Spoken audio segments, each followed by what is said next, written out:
So next natin i-cover is problem 686. Determine the value of EI times deflection under each concentrated load. So compared sa naunang problems na kinover natin, sa naunang problems na kinover natin, ang hinihingi is yung mid-span deflection. Ibig sabihin, ano yung ating deflection sa gitna ng ating beam.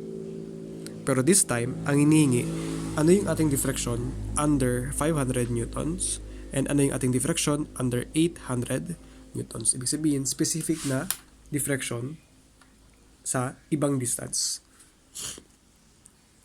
So, meron tayong two sets of formula dito.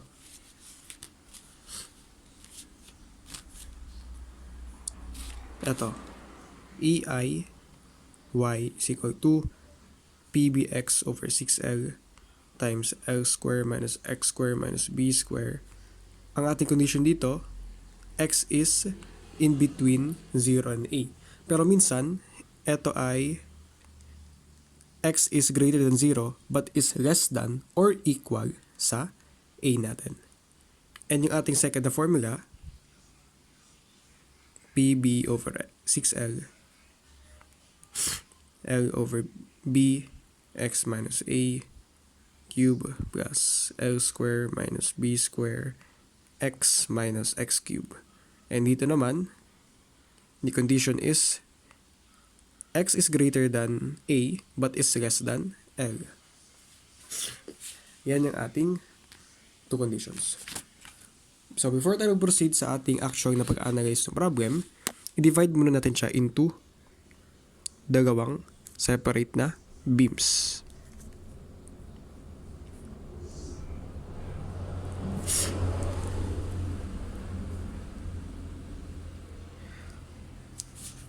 So kapag ang ating topic is mid-span diffraction, ang ating consideration dito is A is always greater than B. Ibig sabihin, wait lang, kung ito ay 2 meters, di ba? Ito ay 2 plus 1, 3 meters. Kung ito naman ay 4 meters, ito naman ay 1 meter. So usually, under mid-span diffraction, A is greater than B. Ibig sabihin, sa case neto, A is equal to 3, B is equal to 2, A is equal to 4, B is equal to 1. Yan yung ating ginagamit. A is greater than B. Pero, if ang ating kino-cover is simply yung diffraction equation, again, hindi siya mid-span diffraction or maximum diffraction, hindi siya mid-span diffraction, basta dito ay random diffraction at ay random point, i-follow natin etong illustration where A is in distance from the left side and B is a distance from the right side. Again, if mid-span diffraction ang pinapahanap, A is the greater value sa ating dalawang distances. Kunwari dito, etong A, etong B, etong A, etong B. Pero kapag ang cover lang natin is simply yung diffraction equation, etong A, etong B, etong A, etong B. Again, A is the distance from the leftmost part and B is the distance from the rightmost part kapag ang ating pinag-uusapan is diffraction equation. Okay? So last na. Again, pag mid-span diffraction, A is greater than B. Ganito ang ating consideration pag mid-span diffraction, pero under normal circumstances, ito yung ating pina-follow. A is a left, B is a right. So since normal circumstance tayo dito ngayon, normal situation, ang A is equal to 2 meters, B is equal to 3 meters, and A is equal to 2 meters, B is equal to 1 meter. Okay, next. Sabi dito, yung value ng ating diffraction under each concentrated load. Meron tayong dalawang concentrated load, ibig sabihin, dalawang value of diffraction ang ating hanapin kasi pinaparap sa atin yung diffraction sa kada isang concentrated load. So siguro isulat natin, situation number 1 under 500 newtons and situation number 2 under 800 newtons. Ngayon, ano ba yung X natin dito? Pag sinabi natin X, is yung ating distance from the origin. So suppose meron tayong y-axis and x-axis. Usually ganito ang itsura natin. Ganito ang setup natin. Ito yung ating origin. Then x is yung location ng ating concentrated force. So etong 500 newtons, ang kanyang location from origin ay 2 meters. And para naman sa ating situation number 2, ang ating x is equal to 4 meters. So based dito, masasabi natin na kung ano ang value ng A, yun din ang value ng x. Diba? A is equal to x din. A is equal to x kasi, di ba sabi natin, eto yung ating A, yung distance natin sa left side. And x naman, yan yung distance natin from origin. So since eto yung origin naman, so parang kumbaga same ang value ng A and x. Okay?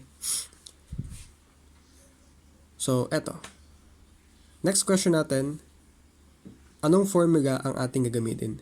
So pagdating naman sa formula na gagamitin, kailangan natin siyang hatiin. Kasi separate na siyang pag-solve. Focus lang muna tayo sa left side natin. Okay? Cover muna natin to. Para di tayo magito.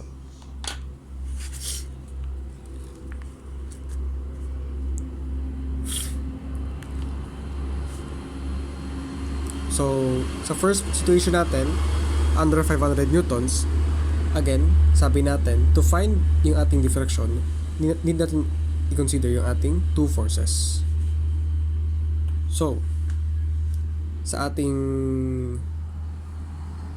first na setup, A is equal to 2 meters.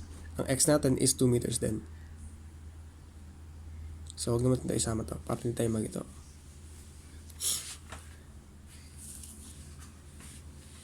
So, based sa ating dalawang formula, if x is 2 meters, then syempre,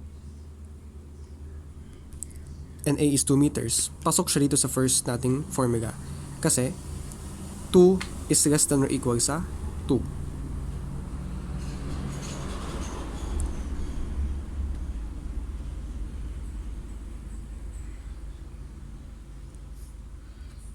Kuha at tayong table.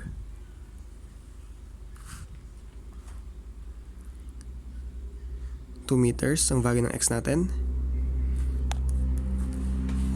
And ang ating A para sa 500 newtons, yan ay 2 meters. Ang A naman natin para sa 800 newtons, yan ay 4 meters.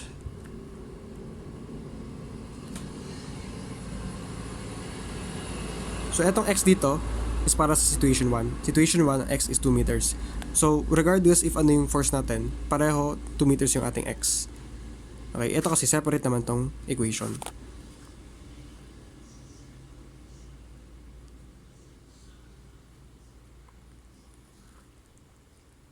X naman natin ito is 4 meters. Ang A naman natin is 2 meters. And ito naman ay 4 meters.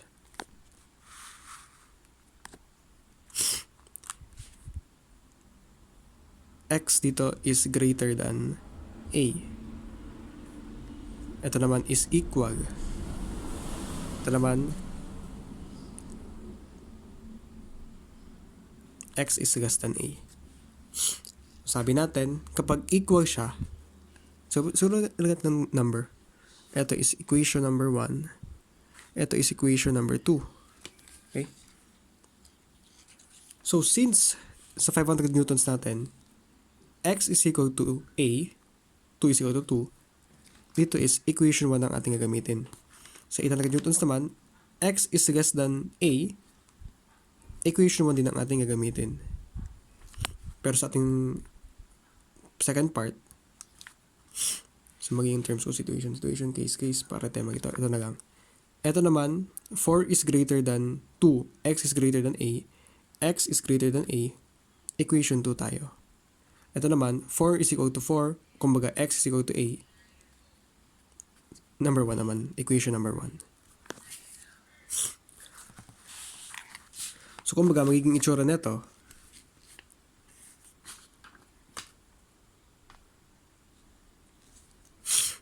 para sa 500 newtons, yan ay equation 1. Para sa 800 newtons, plus equation 2. Equation 1 pa rin. Dito naman sa situation 2 natin, ito naman is equation 2 plus equation 1. Bakit ba siya plus? Kasi ito yung ating original setup. First ay beam natin plus beam natin. Beam plus beam. Beam plus beam. Sadyang, sa kada beam, need natin i-consider if anong equation yung ating gagamitin.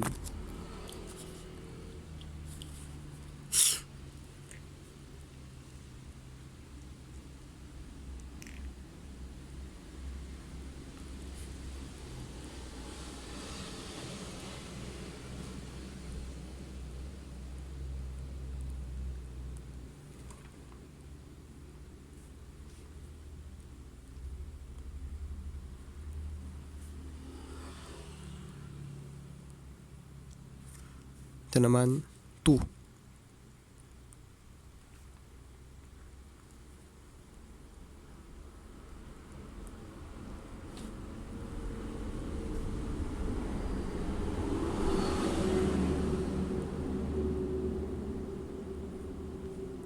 Plus equation 1, which is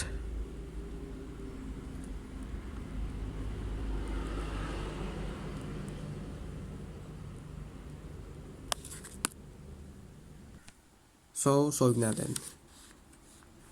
So sa ating first na force, ang kanyang P is 500. Ang kanyang B is 3 meters. Ang ating X ay 2 meters. Divided by 6 times L. Ang ating L total nito is 5.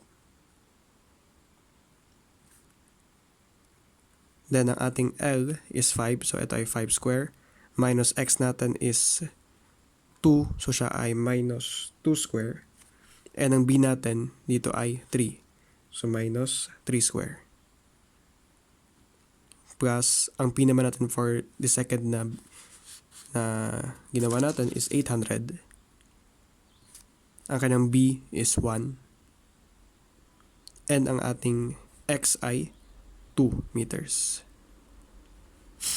6 times 5. L is 5. Square natin. X is 2.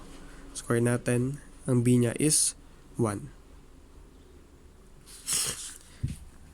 So kapag ito ay ating i-calculate, ang kakalabasan yun ay 2266.67 Newton times M cube. Then para naman dito, yung ating P is sa first part natin, eto, yan ay 500. Ang B natin, yan ay 3.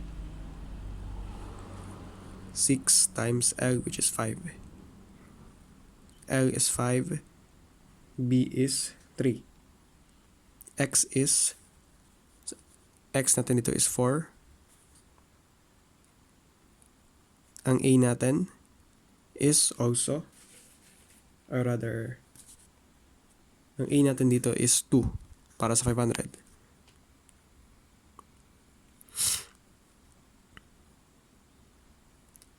Plus, L natin is 5.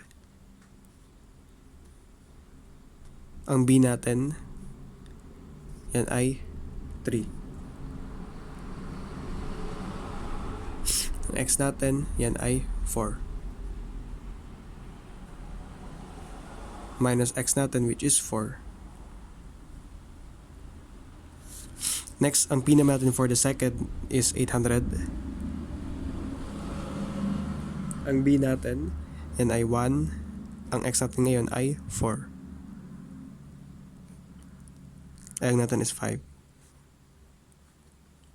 5 square. X natin ngayon is 4. B natin ngayon is 1. So kapag ito naman ay ating i-calculate, ang kakalabasan ay 1520 n times m cube. So, review lang natin kasi baka magito tayo. So, first step talaga natin is i-drawing natin yung ating problem. Next, i-write natin yung ating equation. So, eto yung ating equation if x is less than or equal sa a. Again, x is less than or equal to a. And eto yung equation natin is x is greater than a. Para mas simple, yun na lang ating isipin. So, next, apply natin yung ating superposition method, which is i-divide natin siya into 2 parts. 1 sa kada force. 500 newtons, 800 newtons. So, kung midspan deflection pinag-uusapan natin, A is the greater value sa ating dalawang distances. Pero since hindi naman siya midspan deflection, A is yung nasa left, B is yung nasa right. A is nasa left, B is yung nasa right. That's why A is 2, A is 4, B is 3, and B is 1. Ngayon, ang hinarap sa problem is the deflection under each concentrated load. Ibig sabihin, kada isang load, isolve natin yung diffraction. Kaya, meron tayong situation 1 and situation 2. So, focus muna tayo sa situation 1. So, under 500 newtons, ano bang x natin? X is yung location niya from the origin. So, from the origin, siya ay 2 meters. Kaya, x is equal to 2. Ngayon, gawa tayo ng table. Apply natin itong method of superposition. Meron tayong dalawang diagram. So, first diagram, meron tayong 500 newtons. Second diagram, meron tayong 800 newtons. So, for both cases, ang location ng ating 500 newton ay, syempre, 2 meters. Same ang value ng x natin. Magkakaiba lang sila sa A. Ang A neto is 2, ang A neto is 4. Ngayon, determine natin kung ano yung equation na ating gagamitin. Since x is equal to A, equation 1 tayo. Since x is less than a, equation 1 pa rin tayo. Ito. So, dito naman sa kabila, sabi natin, under 800 newtons. So, ano ba ang location ng ating 800 newtons from the origin? Siya ay 4 meters from the origin. Kaya x is equal to 4. Gawa tayo ng table. Meron tayong 2 forces, 500 newtons and 800 newtons. Ang x natin is pareho parate. 4 meters, 4 meters. Ang A niya, 2 meters. A neto is 4 meters. Since x is greater than A, ito yung ating gagamitin. Equation 2. Since x is equal to A, equation 1 to. Then, the rest, substitute na lang yan. Kaya ito yung ating nakuhang values.